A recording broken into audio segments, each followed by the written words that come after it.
Hello everyone, I hope you all are doing well. स्वागत है आप सभी का इस चैनल की एक और नई वीडियो में, जिसमें हम पढ़ने वाले हैं क्लास 9th का topic work and energy. Work and energy को हम लास्ट 2 लेक्चर्स में पढ़ चुके हैं, जिसमें हमने काइनेटिक एनर्जी तक पढ़ लिया है, साथ ही वहाँ तक के इनटेक्स्ट क्वेश्चन और एग्जाम्पल्स को भी सॉल्व कर लिया है। आज के इस लेक्चर में हम पढ़ने वाले हैं वर्क एंड एनर्जी के बचे हुए टॉपिक, इसके एग्जाम्पल्स और बाकी टेक्स्ट क्वेश्चन हम आने वाली वीडियो में करेंगे। तो आइए वीडियो को शुरू करते हैं। हम हमारी लास्ट वीडियो में पढ़ चुके हैं काइनेटिक एनर्जी तक। आज हम पढ़ेंगे पोटेंशियल एनर्जी। तो आज जो हमने पढ़ना है that topic is potential energy. किसी भी सिस्टम की पोटेंशियल एनर्जी को, किसी भी बॉडी की पोटेंशियल एनर्जी को डिनोट किया जाता है कैपिटल यू से। पोटेंशियल का मतलब होता है, आपने कभी सुना होगा, you can do it, you have potential. आप में क्षमता है, आप कर सकते हैं। तो पोटेंशियल होता है किसी भी बॉडी के अंदर स्टोर्ड एनर्जी, मतलब जिसका हमें पता ना हो बाहर से, वो जो अंदर की तरफ स्टोर्ड एनर्जी होती है, that is called potential energy. तो potential energy is the body, potential energy is the energy stored in the body. जो बॉडी के अंदर स्टोर्ड होती है ना, potential energy is the energy stored in the body. किसी भी बॉडी में जो स्टोर्ड एनर्जी होती है that is called potential energy. इतना हमें समझ आया। इसको और भी लिख सकते हैं, it is the energy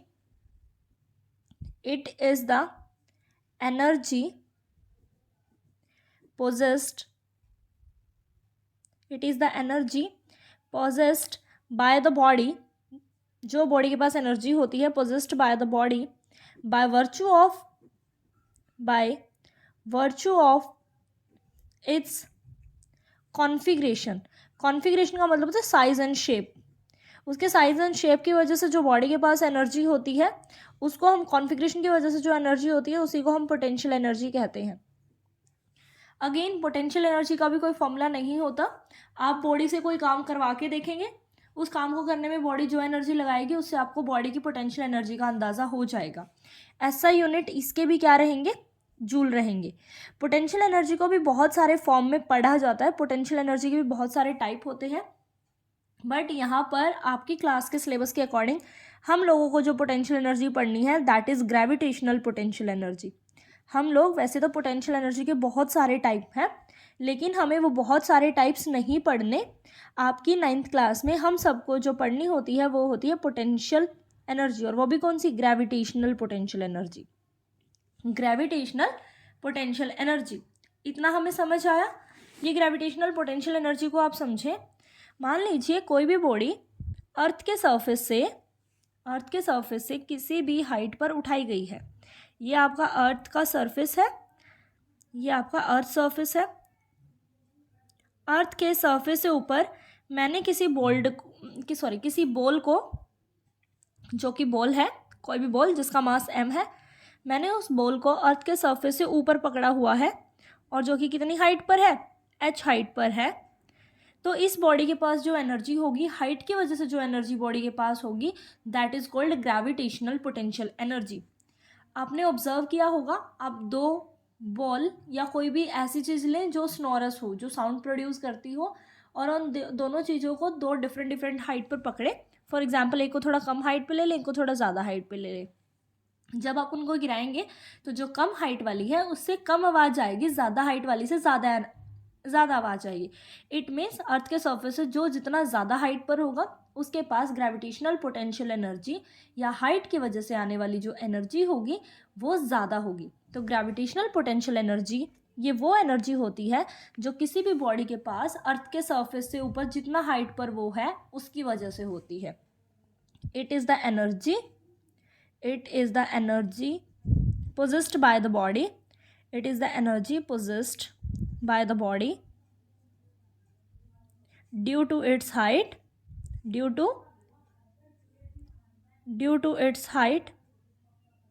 above the surface of earth,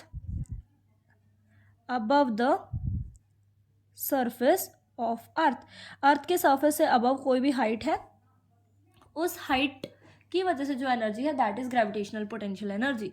और इस ग्रेविटेशनल पोटेंशियल एनर्जी के लिए जो फॉर्मूला होता है वो होता है mgh। अब ये वाला फॉर्मूला हमारे पास कैसे आया, देखिए वर्क मैंने बोला था कि जो एनर्जी है, energy is equivalent to work and work is equal to force into displacement.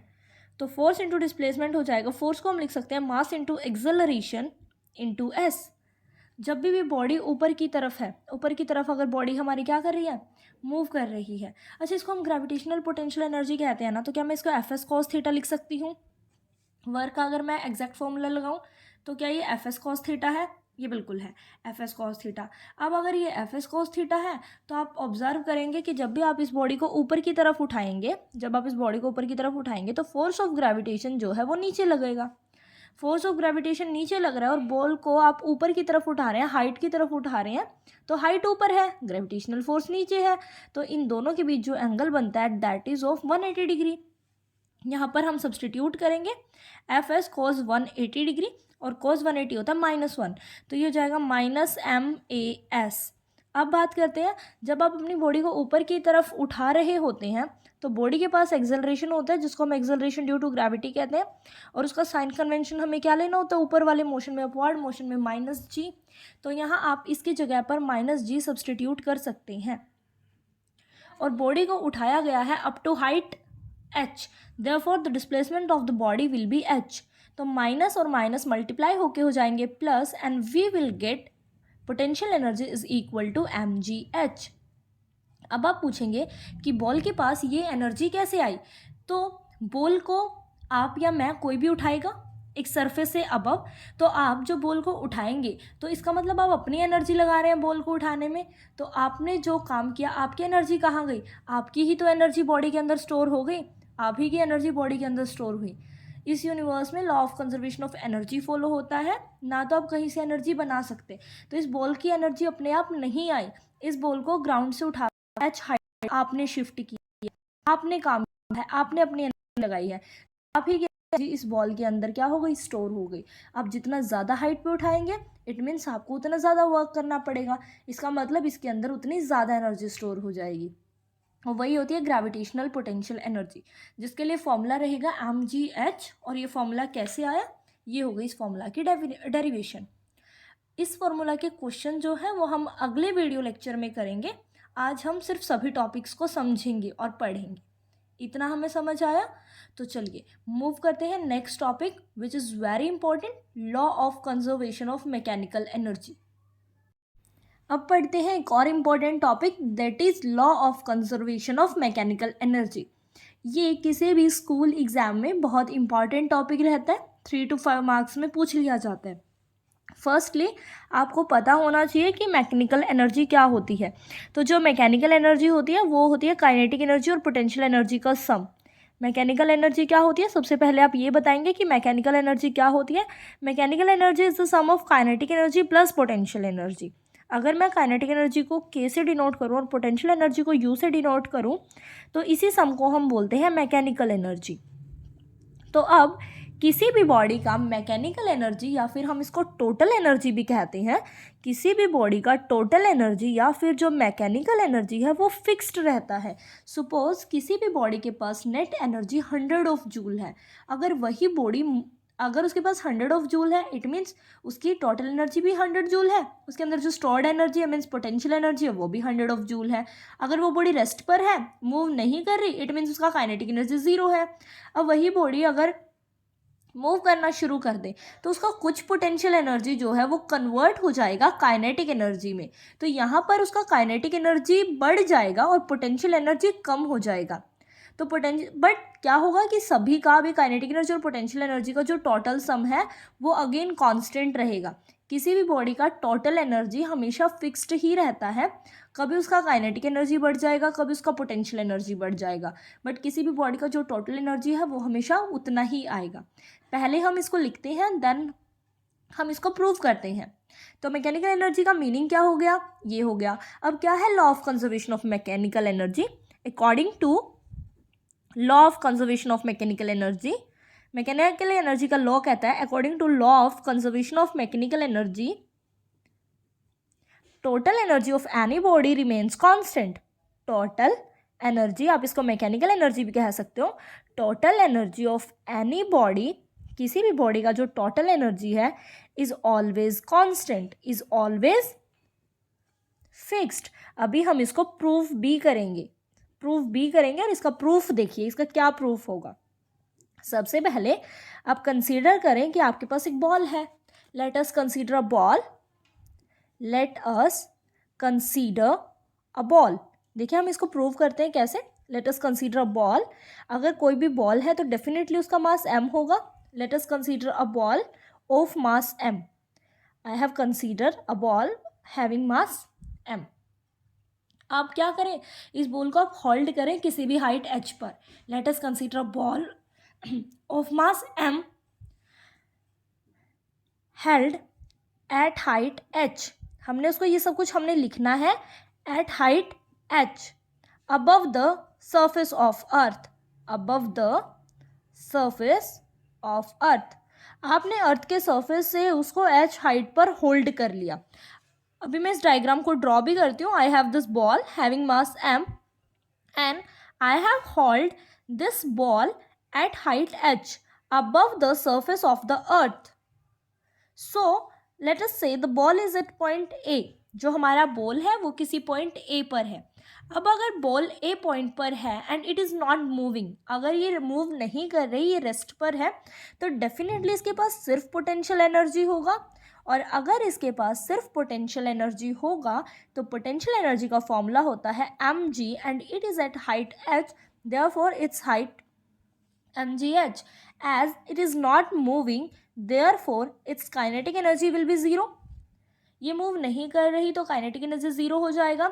Now the total energy और the mechanical energy of the body is kinetic energy plus potential energy, and kinetic energy is 0 but the potential energy is mgh, therefore इसका total energy आ गया mgh। इतना हमें clear हुआ। अब हम क्या करते हैं, अब हम इस बॉल को यहाँ से छोड़ देते हैं। अब इस बॉल को इस पोजीशन से छोड़ दिया जाए। लेट अस से इस बॉल को इस पोजीशन से छोड़ दिया गया, तो आपकी ये बॉल इनिशियली यहाँ पर थी। आपकी ये बॉल, मैं यहाँ पर बस ऐसे ही बना रही हूँ, m मास की ये बॉल किसी पॉइंट A पर थी। अब मैंने इस बॉल को छोड़ दिया तो ये बॉल मेरा थोड़ा सा नीचे आ गया। अगर ये बॉल थोड़ा सा नीचे आ गया तो लेट अस से इसका न्यू पोजीशन चल के आया, ये यहाँ से यहाँ चल के आया और इसका न्यू पोजीशन जो है दैट इज़ B। आप कुछ भी ले सकते हो। लेट अस से ये हाफ रास्ते में आ गया, लेट अस से ये आ गया हाफ रास्ते में, क्योंकि ये पहले हाइट h पर था, अब ये हाफ में आ गया तो h/2 ये चल के आया, तो ग्राउंड से जो हाइट रह गई that is h/2। B point की हाइट ग्राउंड से रह गई h/2। पहले ये A पर थी इसीलिए मैंने इसको डैश से दिखाया है। पहले A पर थी, A से चल के अब किस पर पहुंच गई, B पर। अब मैं B पोजीशन पे लिखती हूँ, इसकी टोटल एनर्जी क्या होगी। नाउ एट B, अब बात करते हैं पॉइंट B की। ऊपर वाला जो था it was for point A, at point A। अब बात करते हैं पॉइंट B की। तो पॉइंट B के लिए अब आप लिखेंगे पहले पोटेंशियल एनर्जी। पोटेंशियल एनर्जी का जो फॉर्मूला होता है that is mg and the हाइट। Now the B point is at height h/2 above the ground. Ground से h/2 हाइट पर है तो आप लिखेंगे mg h/2। ये हो गया पोटेंशियल। अब आते हैं हम काइनेटिक एनर्जी पर। काइनेटिक एनर्जी का फॉर्मूला हमने प्रीवियस लेक्चर्स में पढ़ा है। Kinetic energy is half mv²। Kinetic energy is half mv²। तो v तो मेरे पास नहीं है, कैसे निकालेंगे। देखिए हमें एक इक्वेशन पता होती है v² minus u² is equal to 2as। But जब भी आपकी body under the influence of gravity move करती है, मतलब अपवर्ड या डाउनवर्ड डायरेक्शन में मूव करती है, तो उसका एक्सेलरेशन हमें लेना होता है g, that is acceleration due to gravity, और s हो गया यहाँ पर डिस्प्लेसमेंट। अब आप देखें, पहले आपने अपनी बॉल को A पॉइंट पर होल्ड करके रखा था। अगर ये A पॉइंट पर आपने इसको होल्ड किया हुआ था, इट मीन्स इसका काइनेटिक एनर्जी 0 था। काइनेटिक एनर्जी 0 था क्योंकि इसके पास कोई स्पीड नहीं थी, स्पीड की वजह से काइनेटिक एनर्जी आती है। इट मीन्स इसका इनिशियल स्पीड भी 0 था। तो आप इस इनिशियल स्पीड को 0 करेंगे 2g, और ये जो चलकर आई है वो a से b चलकर आई है, तो a से b चलकर आई है तो इसने जो रास्ता कवर किया है उसका लेंथ है h/2। तो यहाँ पर आप डिस्प्लेसमेंट को लिखेंगे h/2। यहाँ मेरा ये समझ आया हमें, 2g h/2। यहाँ 2 से 2 कैंसिल हो जाएगा और v स्क्वायर की वैल्यू निकल के आएगी gh। v स्क्वायर का जो वैल्यू है वो हमारा निकल गया है gh। तो अब यहाँ पर पुट करेंगे हम, तो ये हो जाएगा हाफ m और v स्क्वायर का वैल्यू हमारा आया gh। तो ये भी हो गया mgh/2। पोटेंशियल भी कितना आया mgh/2। जब मैं मैकेनिकल एनर्जी निकालूंगी kinetic plus potential, it will also भी, देखो mgh/2 हाफ और हाफ, तो ये हो जाएगा अगेन mgh। तो इस वाले बी पॉइंट पर भी टोटल एनर्जी क्या आया mgh। ऊपर देखिए काइनेटिक बिल्कुल नहीं था तो टोटली पोटेंशियल था, इस पॉइंट के लिए आए तो हाफ काइनेटिक हो गया हाफ पोटेंशियल हो गया। काइनेटिक पहले 0 थी तो अब काइनेटिक mgh/2 हो गई, पोटेंशियल पहले mgh थी अब पोटेंशियल भी हाफ हो गई क्योंकि हाफ किस में कन्वर्ट हो गई काइनेटिक एनर्जी में, but total is again mgh। Conservation of momentum हमें यही समझाने की कोशिश करता है कि किसी भी बॉडी का टोटल एनर्जी कांस्टेंट होता है। अब हम सेम प्रोसेस को रिपीट करेंगे थर्ड पॉइंट के लिए। इनिशियली आपका जो बॉल था it was at point A, फिर हमने बॉल को छोड़ दिया, वो हाफ रास्ते में आ गया तो वही बॉल पहुंच गया था बी पॉइंट पर। अब लास्टली वो आपका जो बॉल है वो पहुंच जाएगा पॉइंट सी पर। अब लास्ट में आपका बॉल कहाँ है पॉइंट सी पर, बिल्कुल ग्राउंड के ऊपर। तो आपका बॉल ए से पूरा चल के आ गया सी तक, आपका बॉल ए से पूरा चल के आ गया कहाँ तक सी तक। अब आप लेंगे टोटल हाइट एच चल कर आया है, क्योंकि अब आपका बॉल बिल्कुल ग्राउंड पर पहुंच गया है तो अब आप पहले इसकी लिखें पोटेंशियल एनर्जी। पोटेंशियल एनर्जी होता है mg into height above the ground. तो ग्राउंड के तो ऊपर ही है बॉल तो हाइट पे तो नहीं है, तो ये तो ग्राउंड के ऊपर है तो हाइट हो गई 0, तो बॉडी का पोटेंशियल एनर्जी हो गया 0। अब लिखते हैं हम बॉडी का kinetic energy. Kinetic energy is half M V square. तो हाफ एम वी स्क्वायर मेरे पास नहीं है तो हम सी पॉइंट के लिए यहाँ लिख भी दें एट सी पॉइंट। तो सी पॉइंट के लिए वो वी स्क्वायर निकालेंगे, V square minus U square is equal to 2as। Again आपकी बॉल आपने होल्ड की हुई थी तो आपकी बॉल का इनिशियल स्पीड था 0, 2 ए लगी, ए हो गया z ग्रेविटी की वजह से, चल के आपकी बॉल है ए से सी तो टोटल हाइट हो गया h। तो आपको वी स्क्वायर का वैल्यू आ गया 2gh। तो आप यहाँ सब्सटीट्यूट करें, आप वी स्क्वायर की जगह लिख सकते हैं 2gh। 2 से आप 2 को कैंसिल करेंगे इट विल बी mgh। अब देखिए पोटेंशियल 0 हो गया, कंप्लीट एनर्जी कन्वर्ट हो गया काइनेटिक में। फिर अगेन आप टोटल निकालेंगे it will be kinetic plus potential, तो वो भी हमारा क्या आएगा काइनेटिक mgh और पोटेंशियल 0 तो प्लस 0, तो ये आया टोटल अगेन क्या है mgh।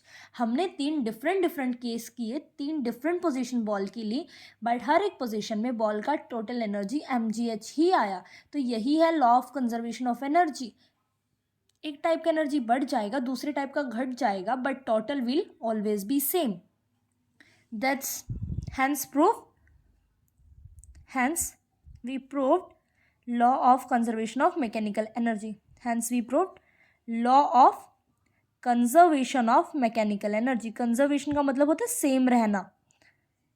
Law of conservation of we have proved law of conservation of mechanical energy. यहाँ तक आपको चीज़ें क्लियर हुई है। यहाँ हमारा एनर्जी का टॉपिक बिल्कुल कंप्लीट होता है जिसमें हमने पढ़ा काइनेटिक एनर्जी, पोटेंशियल एनर्जी और ग्रेविटेशनल पोटेंशियल एनर्जी, और लास्ट में हमने किया mechanical energy which is very important topic. Now let's come to the last chapter of the topic. Last topic of the chapter is power. Last topic of the chapter is power. I'm taking back my words, sorry for that. Power क्या होता है? Actually power भी वही है, वही नया कोई word नहीं है, इट मीन्स भी शक्ति ही होता है। बट आप पावर को कैसे एक्सप्लेन करते हैं? एक्चुअली पावर होता है रेट ऑफ डूइंग वर्क। देखिए suppose you have 2 water tank, आपके घर में वाटर टैंक है और दोनों सेम उसके हैं। आपके घर में 2 वाटर टैंक है सेम कैपेसिटी की। कोई छोटा या बड़ा नहीं है, 2 वाटर टैंक है और दोनों सेम कैपेसिटी के हैं।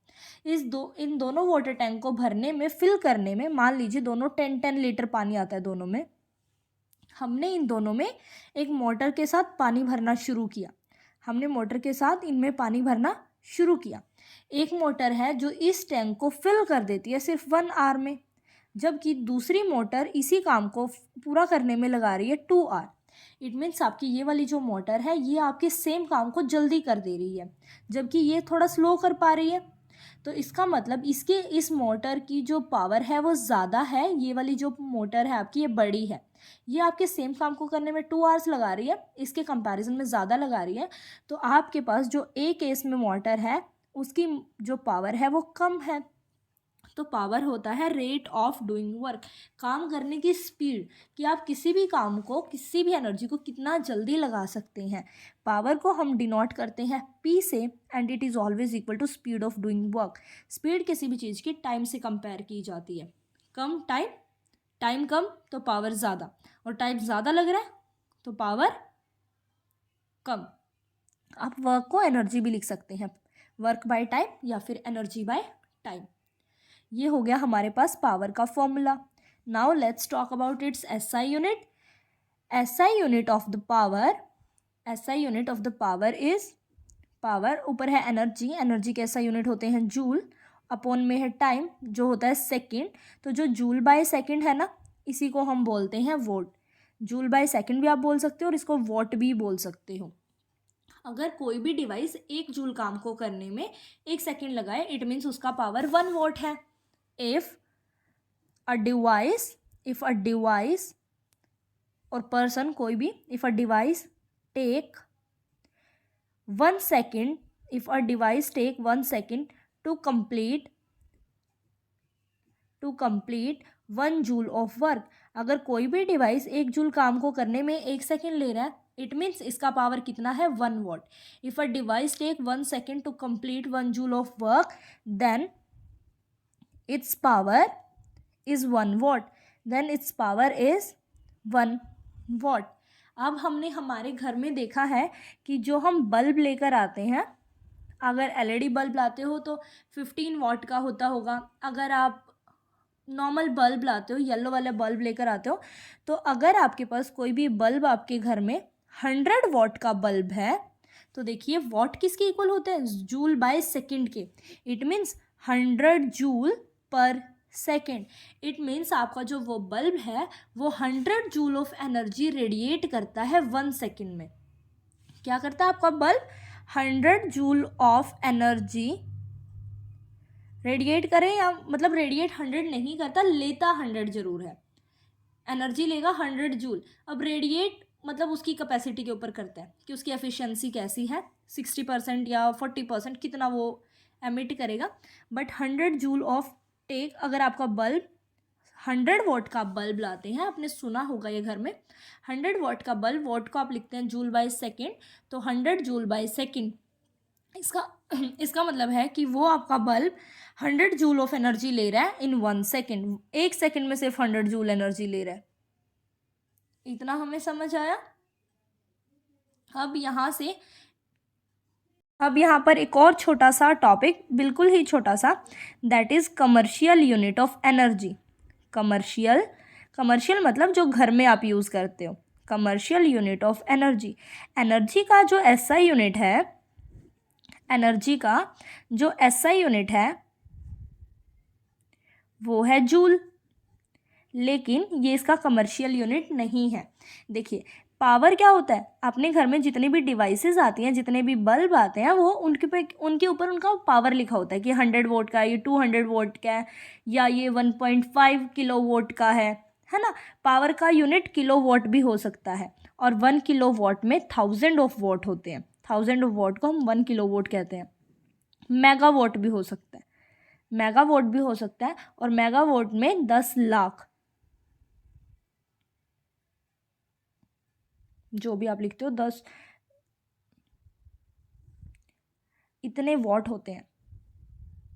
इस तरीके से चीज़ें होती हैं। अब आ जाए पावर को हम क्या लिखते हैं, वर्क बाय टाइम, और I can say energy by time. तो ये उधर चला जाएगा, तो power into time is equal to energy. अब देखिए, हमारे घर में एक बल्ब नहीं होता, बहुत सारे बल्ब होते हैं। 100 वॉट के अगर 10 बल्ब भी हुए तो हमारे घर में बहुत सारी डिवाइस होती हैं, तो हमारे घर में पावर वॉट में नहीं लगती। हमारे घर में जो पावर यूज़ होती है वो बहुत सारी होती है, इसीलिए किलो वॉट में। और हम इलेक्ट्रिसिटी को 24 के 24 घंटे यूज़ करते हैं, तो टाइम को भी आप सेकंड में लोगे तो बहुत छोटा पड़ेगा। आप टाइम को भी 24 घंटे हमारे घर में लाइट एनर्जी यूज़ होती है, इट मीन्स तो टाइम को आप किस में मानेंगे, आर में। तो बेटे किलो वोट आवर जो है वो एनर्जी का यूनिट आ गया, जो आपके घर में यूज़ होता है, आपकी इंडस्ट्रीज़ में जहाँ भी यूज़ होता है। तो ये जो किलो वोट आवर है ना, ये किसका यूनिट है, एनर्जी का यूनिट है, और इसी को हम कमर्शियल यूनिट ऑफ एनर्जी भी कहते हैं। और अगर वैसे जनरल यूनिट कौन सा है, जूल। थोड़ा बड़े लेवल पे बात करें तो किलो वोट आर, और 1 किलो वोट आर को अगर आप जूल में बदलें, क्योंकि 1 किलो वोट में 1000 वॉट होते हैं, तो मैं किलो वोट को 1000 वोट लिख सकती हूँ। और 1 घंटे में 60 मिनट होते हैं, और 1 मिनट में 60 सेकंड। तो अगर सेकंड में कन्वर्ट करूँगी तो इसको ऐसे लिख सकते हैं, ये हो गया 60 into 60, 3600 into 1000। I can write it 36 into 10 की पावर 5।